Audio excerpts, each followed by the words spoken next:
নমস্কার প্রিয় দর্শক শ্রোতা মণ্ডলী, সমাজয় ত্রিপুরা চ্যানেলের পক্ষ থেকে নিয়ে শুভেচ্ছা এবং ভালোবাসা। আমি ডক্টর এস.পি. গোস্বামী, এখন ক্লিনিকে বসে আছি। আপনাদের সঙ্গে কথা বলবো, হোমিওপ্যাথি নিয়ে আলোচনা করব, রোগ ব্যাধি, অসুখ বিসুখ, ওষুধপত্র সমস্ত কিছু নিয়ে আলোচনা করব। আপনারা অনেক কিছু জানতে পারবেন।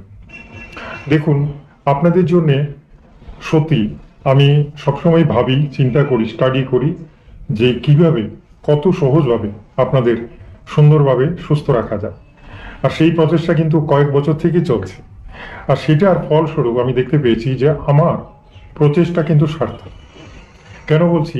প্রচুর মানুষ এই ভিডিওগুলো দেখে আমার ভক্ত হয়েছেন এবং সকলেই ওষুধপত্র কিনে খাচ্ছেন এবং দেখা যায় যে অনেক লোক কিন্তু সুস্থ হয়ে গেছে।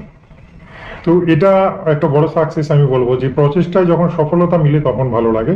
আমারও ভালো লাগছে আপনাদেরকে সুস্থ রাখতে পেরে। নিজের পরিবারের সকলকে সুস্থ রাখার এই সুন্দর পদ্ধতি, এই সুন্দর সুযোগটা সকলেই গ্রহণ করবেন। আশা করছি আপনারা যারা আজকে আমার চ্যানেলে এই প্রথম আসলেন, প্রথম ভিডিও দেখছেন, আমার চ্যানেলটা কিন্তু সাবস্ক্রাইব করে নিলে খুব ভালো। যদি সাবস্ক্রাইব করেন তাহলে বেল আইকনটা টিপে দেবেন, যাতে প্রত্যেক দিন আপনার মোবাইলে আমার ভিডিওগুলো চলে যায়, যাতে করে আপনারা আমার ভিডিওগুলো ভালো করে দেখতে পারেন এবং দেখে শিখতে পারেন। প্রতিদিন নতুন নতুন রোগ নিয়ে আলোচনা হয়, কিন্তু এমন অবস্থা হয়েছে যে সব রোগের ভিডিও কিন্তু আমি অলরেডি দিয়ে দিয়েছি। সত্যি বলতে কি, তারপরেও ফাঁকে ফাঁকে রয়ে গেছে না, অসংখ্য কথা রয়ে গেছে, অসংখ্য গল্প রয়ে গেছে, যেগুলো এখন বলতে হচ্ছে, যেগুলো ভুলে গিয়েছিলাম আপনাদের বোঝাতে। সেই সব ভুলে যাওয়া জিনিসও আপনাদের এখন বুঝিয়ে দিচ্ছি, যাতে করে আর কোনো ফাঁক না থাকে, কোনো ত্রুটি না থাকে। আজকে এমন একটা বিষয় নিয়ে আলোচনা করব যে বিষয়টা খুব জরুরি, আমি মনে করি খুব জরুরি। আমার কাছে প্রচুর লোক এই ব্যাপারে আসেন, আমার ক্লিনিকে আসেন, এবং সেই ব্যাপারে অনেকেই রিমেডি চান, অর্থাৎ এটার সোর্স কি, মানে কিভাবে এটা থেকে মুক্তি পাওয়া যায় সেটা সমাধান চান আমার কাছে। তো আজকে আমি দেরি না করে বলিনি, আজকে আমার আলোচনার বিষয়বস্তু হচ্ছে, মনে করুন কোনো ব্যক্তির একবার স্ট্রোকের মতো অবস্থা হয়ে গেছিল, অর্থাৎ প্রেশার হাই ছিল, তো ওনার হালকা একবার স্ট্রোকের মতো হয়ে গেছিল। স্ট্রোক তো বুঝতে পারছেন, হঠাৎ করে মাথা টাথা ঘুরে পড়ে যাওয়া, বুকে ব্যথা অনুভব করা, এগুলো হচ্ছে স্ট্রোকের লক্ষণ। এছাড়া আরো কিছু লক্ষণ আছে যেগুলো কিছুই বোঝা যায় না, শুধু ডাক্তারবাবুরা টেস্ট করে বলেন আপনার স্ট্রোক হয়েছে। বুঝতে পারছেন তো? তো অনেকের এরকমই হয়েছে, যারা পরে ডাক্তারবাবু বলেছেন যে আপনার এক ধরনের মাইল্ড স্ট্রোক হয়েছিল। এখন ব্যাপার হচ্ছে, যখনই মানুষ এরকম কোনো কথা কোনো ডাক্তারের মুখে শোনেন, তখন কিন্তু তার মনের মধ্যে একটা ভয় ঢুকে যায়। স্ট্রোক হয়ে গেল মানে আমি মরে যাব, আমি আর বেশি দিন বাঁচবো না। একবার স্ট্রোক হয়ে গেছে মানে আবার হয়ে যাবে, আবার হতে পারে, হতে তো পারে, এটা তো অনেকেই বলেন, একবার হয়ে গেলে আরেকবার।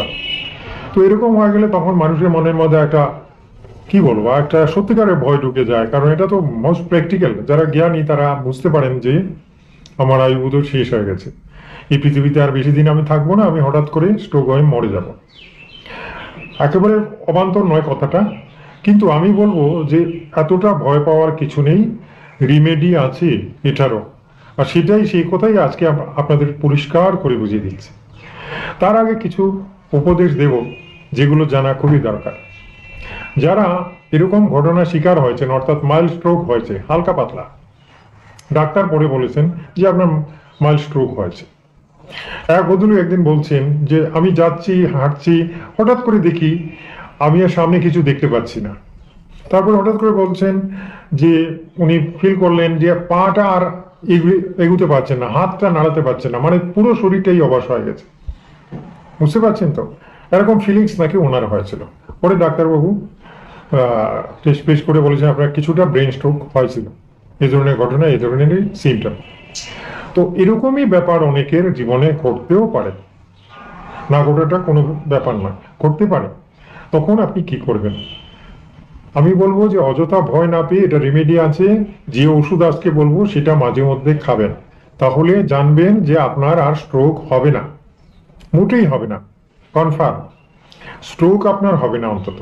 কিন্তু সেটাও যদি না হতে হয়, তাহলে আপনাকে যে উপদেশটা আমি দেব সেটা হচ্ছে, স্ট্রোক বলুন এই সমস্ত রোগ ব্যাধির সোর্স হচ্ছে দুটো, একটা হচ্ছে উচ্চ রক্তচাপ। উচ্চ রক্তচাপ stroke generally high blood pressure থেকেও হয়, সুগার থেকে হতে পারে। যাদের হাই সুগার আছে, out of control, kidney damage হয়ে গেলেও স্ট্রোক হতে পারে। এই কথাগুলো মনে রাখবেন। সুতরাং এই দুটো জিনিস থেকে আপনাদের বাঁচতে হবে, অর্থাৎ কিনা এই দুটো জিনিসের ওষুধ খেতে হবে, ওয়েদার হোমিওপ্যাথি অথবা অ্যালোপ্যাথি। তো আমি এক্ষেত্রে অ্যালোপ্যাথিকেই সাপোর্ট করি, কারণ তাদের অ্যালোপ্যাথিতে যে সমস্ত ট্যাবলেট আছে এটা কনফার্মলি আপনাকে রক্ষা করবে। এগুলো স্পেশাল মেডিসিন, প্রত্যেকটা মানুষকে এগুলো জীবনভর বাঁচিয়ে রাখে। সুতরাং এটার উপরই ডিপেন্ড করা ভালো। আর হোমিওপ্যাথি খেয়ে যারা মনে করেন যে আমি সুগার থেকে মুক্তি পাবো, প্রেশার থেকে মুক্তি পাবো, হোমিওপ্যাথিতে যদিও এসবের ঔষধ আছে, ঔষধ নেই সেটা কিন্তু নয়, ঔষধ আছে, কিন্তু জানবেন যে এই ঔষধগুলো অ্যালোপ্যাথির মতো না। আপনাকে এগুলো খেলে পরীক্ষা নিরীক্ষার মাধ্যমে থাকতে হবে, যেটা একজন মানুষের পক্ষে সম্ভব নয়। বুঝতে পারছেন তো? যেমন ব্লাড প্রেশারেরও ওষুধ রয়েছে, আপনি খেলেন তো আপনার প্রেশার মাপতে হবে, মেপে দেখতে হবে বাড়লো কিনা, তো এগুলো কন্টিনিউ করতে হবে। তাছাড়া বেশিরভাগ ক্ষেত্রেই খুব একটা ভালো রেজাল্ট আমি দেখিনি। আমি একজন হোমিওপ্যাথি ডাক্তার হয়েও বলছি, প্রেশার সুগারের জন্য ভালো রেজাল্ট নাও হতে পারে, সেখানে প্রেশারের জন্য প্রেশার ট্যাবলেট খাওয়া আর সুগারের জন্য মেটফর্মিন খাওয়াটাই উত্তম উত্তম বলে আমি বিবেচনা করি, কারণ এতে দেখা যায় যে 100% একটা মানুষকে সুস্থ রাখা যাচ্ছে। সুতরাং এই দুটো জিনিস আপনাকে কিন্তু বজায় রাখতে হবে। যাদের হালকা স্ট্রোক ফোক হয়েছে তাদের তো ডাক্তাররা তো অবশ্যই বলে দিয়েছেন, আর যাদের বলা হয়নি তারা কিন্তু আজই গিয়ে প্রেশারটা দেখান, সুগার টেস্ট করান, ইত্যাদি ইত্যাদি, কোলেস্টেরল সবগুলো টেস্ট করান, তাহলে ধরা পড়বে আপনার কিসের জন্য এই ধরনের ব্যাপার হয়েছিল। স্ট্রোক বলুন, যাই বলুন, কেন হয়েছিল, কিসের জন্য হয়েছিল, কি আপনার মেডিটের থেকে এটা হয়েছিল। তো এই জিনিসগুলো যদি আপনার কন্ট্রোলে থাকে তাহলে একদম ভয় নেই। আর এর সাথে আমি যে আজকে যে ওষুধটা বলবো সেটা খাবেন, দেখবেন আপনারা স্ট্রোকের ভয় একেবারে অবান্তর, মানে এই ভয় নিয়ে কিছুই লাভ নেই, একদম অযথা। আপনি বোল্ডলি কাটাবেন, আপনার কিচ্ছু হবে না, আমি গ্যারান্টি দিয়ে বলছি, কিচ্ছু হবে না, স্ট্রোক হোক কিচ্ছু হবে না। কিন্তু আপনাকে তো এগুলো জানা দরকার। সুতরাং এই দুটো জিনিস কিন্তু টেস্ট করতে হবে। দুটো কি বলেছি? প্রেশার, আজই গিয়ে ফার্মেসি থেকে প্রেশারটা মেপে নিন, আপনার প্রেশার লো আছে না হাই আছে, কি ব্যাপার বুঝে নিন। আর তারপরে সুগারটা টেস্ট করে নিন। সুগার দু রকমের আছে, পিপিটিপি করে করা হয়, খাওয়ার আগে পরে আছে, অথবা HbA1c করে নিলেও হবে। হ্যাঁ, ব্লাড গ্লুকোজ কত পার্সেন্ট আছে, কি আছে, সেটা জেনে নিলে আপনারা একেবারে নিশ্চিন্ত হয়ে যাবেন। তার সাথে অবশ্যই অ্যালোপ্যাথি ডাক্তারকে দেখাতে হবে, দেখিয়ে ওনার পরামর্শ মতো বাকি ওষুধগুলো খেয়ে নিতে পারে।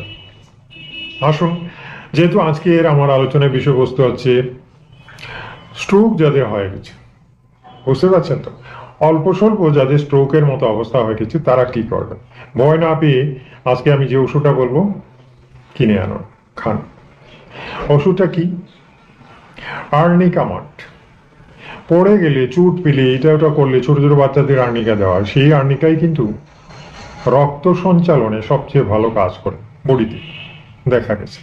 সুতরাং এই আর্নিকা কিন্তু আপনাকে খেতে হবে। এখন কথা হচ্ছে স্ট্রোক হয়ে গেছে এমন তো নয়, যেটা একটা রোগ হয়ে গেছে তাকে তো আর্নিকা খাবেন, ঠিক আছে, ডেইলি মোটেই না, ডেইলি মোটেই না। এই আর্নিকা কিন্তু আমি বলবো যে সপ্তাহে একদিন খান, প্রতি সপ্তাহে একদিন খান, তাহলেই যথেষ্ট।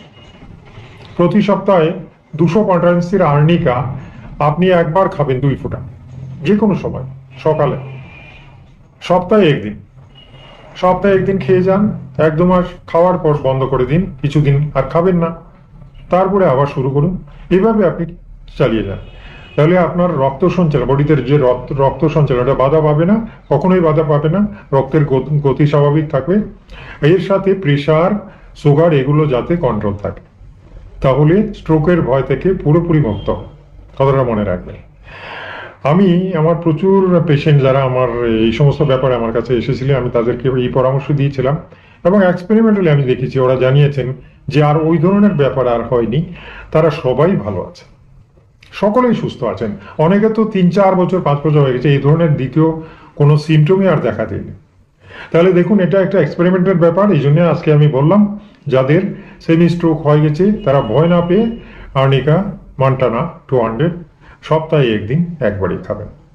ঠিক আছে, আমার চ্যানেলে যারা নতুন এসেছেন চ্যানেলটাকে অবশ্যই সাবস্ক্রাইব করে নেবেন, বেল আইকনটা টিপে দেবেন যাতে প্রত্যেকদিন আপনার মোবাইলে আমার ভিডিওটা চলে যায়।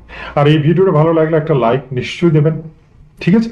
এই ভিডিওটা শেয়ার করুন অন্যদের কাছে যাতে করে তারাও উপকৃত হয়, ঠিক আছে। আগামীকাল আরেকটা মূল্যবান ভিডিও নিয়ে আপনাদের সামনে আসছি, ততক্ষণের জন্য বিদায় চাইলাম। নমস্কার, ধন্যবাদ।